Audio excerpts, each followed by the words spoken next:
দেখো বন্ধুরা, অ্যাভারেজের ম্যাথ কিভাবে আমরা শর্ট প্রসেসে এবং বেসিক নিয়মের মধ্যে করব। এ বি সি এবং ডি এর গড় বয়স হচ্ছে 35 বছর।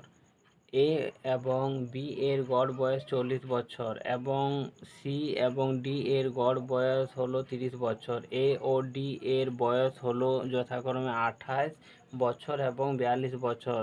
বি ও সি এর গড় বয়স কত?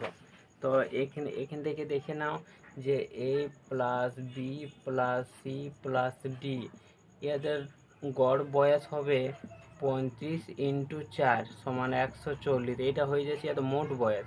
এখান থেকে এ ও ডি এর বয়স আছে এ প্লাস ডি। এ ও ডি এর বয়স আছে 28 + 42। 28 + 42 সমান হয়ে যাচ্ছে 70।